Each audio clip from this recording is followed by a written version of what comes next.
کە لەژێر هیچ فشارێکا کورسانم جێنێشتووە بلیتەکەشم دووسەر بڕیوە بە تەمای حەجم ئینشاءڵڵا ئەگەر حەج نەکەم جەژنی قوربان لە چەمچەماڵ و سلێمانی ئەبم ئینشاءڵڵا و لە مەتاری هەولێری شۆ ئەگەڕێمەوە بە ئیزنی خوای گەورە بەڵام ئەگەر حەجم کرد ئەوە دوای حەج ئەگەڕێمەوە من بە یەکجاری کورسانم جێنێشتووە ئینشاءڵڵا سەفەریش ئەەکەم سەردانیش ئەەکەم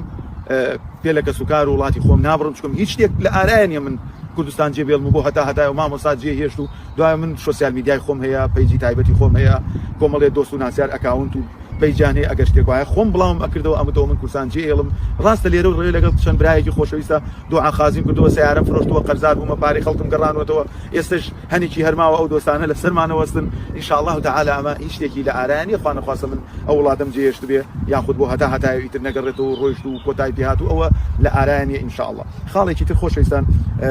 من وەکو هەر مسلمانێکی کوردی تر هاوڵاتی ئەم وڵاتم خۆ من نەهاتوومە بۆ بەریتانیا پەناهەندە بووم بە ئاوا